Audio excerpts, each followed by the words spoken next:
All right. Good morning, everyone. Welcome to our December parent workshop that we do virtually each month. Today's topic is reading and writing strategies to support students at home. If you don't know who I am Tiffany Weaver, the principal at Mason Creek, and I have my two assistant principals, Mr. Owens and Miss Dana, on the call, as well as our instructional lead teacher. And so Miss Flint is going to be walking you guys through as parents this morning on some strategies to encourage your students to be reading and writing while they're at home, because we know that will definitely impact their progress here at school. So it's that partnership. So some tips and tricks along the way. And then if you have any questions about anything that she goes over, definitely let us know. You hopefully have heard your students talking about some of the things that we're going to talk about this morning regarding PALs that we do in the classroom and races. That's our writing strategy that we have school-wide here. And so we think it's important. Our school council member said that races is kind of foreign to parents and they wanted some examples. So we're going to kind of show you guys some examples that what we're talking about regarding their writing in that races format. So Miss Flint, I'm going to turn it over to you. But again, parents, if you have any questions, feel free to drop it in the chat or just unmute or raise your hand, the little icon, and let us know. Miss Flint? Yes, good morning. Thank you all for attending. I am Nika Flint. I am the teacher coach, also known as the instructional lead teacher here at Mason Creek Middle School. And today's session, once again, will be reviewing reading and writing strategies to support students at home. So let's get right on into it. There we go. So the objectives of the day, or of this session rather, is to review the benefits of vocabulary exposure. We'll discuss and identify the 5 pillars of reading, and also obtain strategies to help influence fluency, vocabulary, comprehension, and writing. So I wanted to start off by showing some data regarding vocabulary exposure and the importance of it and the benefits of it. So here on the screen, you'll see a text that states a typical first grader reads about 15 minutes a day. At this pace, they are on track to encounter about 5.7 million words by the end of grade 12. Well, if reading time increases to 30 plus minutes a day, on average, that student will read about 13.7 million words at the end of grade 12. So on average, students who read less than 15 minutes a day are likely to encounter only 1.5 million words during the course of their schooling. So ultimately, what this is explaining is the benefits of reading at least 30 plus minutes a day, and increasing their vocabulary exposure, because the more vocabulary improves and the more vocabulary that students are exposed to, the better the communication, the better the writing, the better the comprehension, the fluency, and things of that nature. So as they are reading here and writing here at school, once they are continuing that reading and writing at home, they will definitely grow stronger in their fluency, their reading, their writing, their comprehension, and things of that nature by the end of grade 12. So the 5 pillars of reading, we have phonemic awareness, which is the ability to identify the sounds. So when we think about phonemic awareness, it relates only to the sounds and not necessarily the letters, but students being able to hear the sounds that are being related or being stated or said. So when we think of phonemic awareness, we're identifying sounds. Okay. Phonics is more so identifying the sounds to specific letters. Okay. So phonemic awareness is non-written or letter related, but only sound. Phonics is related to the letters, matching sounds of that letter to those letters. Fluency is the ability to read accurately and quickly. So when we say accurately and quickly, meaning that the words are pronounced accurately, as well as being read at a manner that is of understanding in a quicker manner, like their reading is not necessarily slowed down. And then we have vocabulary. Vocabulary is understanding what is being read or knowing more about the key, using context clues, knowing more about the words that are being read, which leads to stronger comprehension. So when students are able to take those words and connect with them and use and create ideas using those words, that's when comprehension happens. So we'll look into strategies for each. So when we think about fluency, these are some strategies that you can do at home to practice fluency. And if you look at the screen to the left, one strategy is called partner reading. And this is pretty much taking turns reading different parts. So if you and your student are reading stories or texts at home, you all can take turns reading different parts. So different sentences, various paragraphs, or even different pages. That way you can model fluency for your student, and your student can show you as well where they are as far as fluency is concerned, and being able to articulate those words at an appropriate manner. And then looking at echo reading, which is to the right. This is also taking turns reading, but for this strategy, they're reading the same line as you. So here you're modeling how to read that particular sentence, paragraph, or page for the student, and the student will read that same sentence, paragraph, or page right after you. Another strategy is called repeated reading, and this is when you read the same book or story or text several times in the same week, but you're doing different things with that text. So for example, prior to reading the text the first time, you may ask your student, what do you feel this story will be about? Or what do you see in the pictures on the cover, on the title? What do you feel this story may be about? So doing that prior to reading it will help provide your student with some ideas on what you're about to read. And then as you read it again throughout the week, you all can focus on different parts of the text, such as what is your favorite part that we just read this week? Or if you could rewrite this story, what would you add or take away? And then you can share yours as well. So this will give you all some really good conversation about the text and different ways that you can look at the text. Vocabulary practice. So these are just a few websites that you all can utilize at home to help build vocabulary. So if you look at the very first portion, it says look for vocabulary terms together. So you all can use wordhippo.com, and you all can discuss words that you all find and look at different terms and discuss the meaning and offer examples to one another.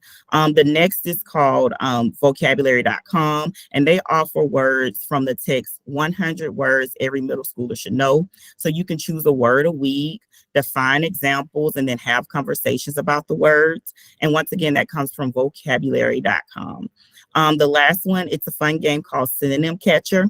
Here you can think of the word and the other player would catch or think of as many synonyms as possible. So for example, if your word is talk, then the student would create or catch various synonyms for it, such as speak, converse, yell, shout, and so forth.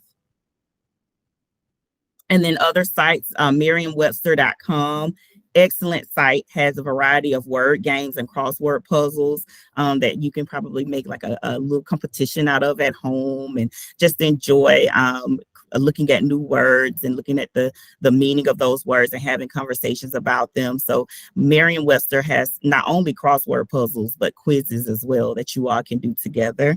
And then another strategy you can use at home for vocabulary is called My Word Meaning. Here you can have your child write down their interpretation of a word's meaning from the book. And then after reading, ask your child if they have a better understanding of that word now that they've heard it in a sentence. Okay, so that's another way that you all can build that vocabulary piece, and also use context clues, and it'll help strengthen that cognitive ability to understand how words are structured in a sentence. Comprehension strategies to use at home. You can use some before reading strategies, some during reading strategies, and after reading strategies. So for before reading, you can ask prior questions like, remember when, and so forth. So like if you're reading a book about animals, you can say, remember when we saw this commercial about the zoo, or we visited the zoo, or remember when we had a dog, or something of that nature. So you all can have those questions to kind of guide and help them form some thoughts prior to reading. And then during reading, you can ask questions like, how many do you see, or how many, such and such, whatever is within that book. And then how do you think the character felt, or what happened at the beginning, or what happened at the end? So these are questions to help gauge your reader think as they are reading the text, which builds their understanding and comprehension. And then after reading, can you retell the story? And this also can be a written strategy as well. You both can partner up, you and your student, and retell the story together. Or if you could rewrite the story, what would you include or exclude? These are some other tips at home to help support your student. And these are some I even do at home with my own children.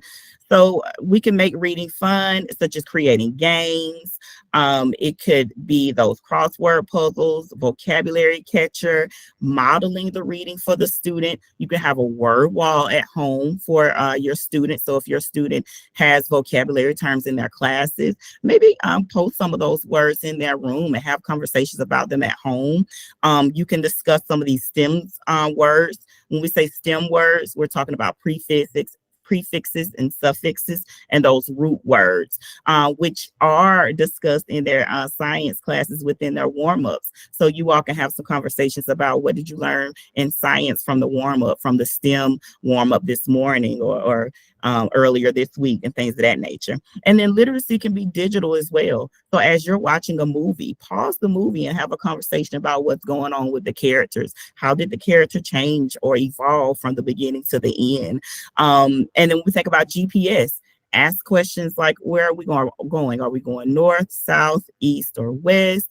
How does this location relate to where we're traveling? What is the distance from where we're traveling from home to this place? So literacy can not only be written, but it can also be digital as well. So what are we doing here and reading and writing at MCMS here at Mason Creek? So here we are implementing a strategy called PALS in every class, all core content classes, as well as our connections classes. And pretty much with PALS, students are partnered up with a peer, and one is a coach and one is a reader, and then they switch places, of course, throughout the reading to encourage one another and provide support to one another.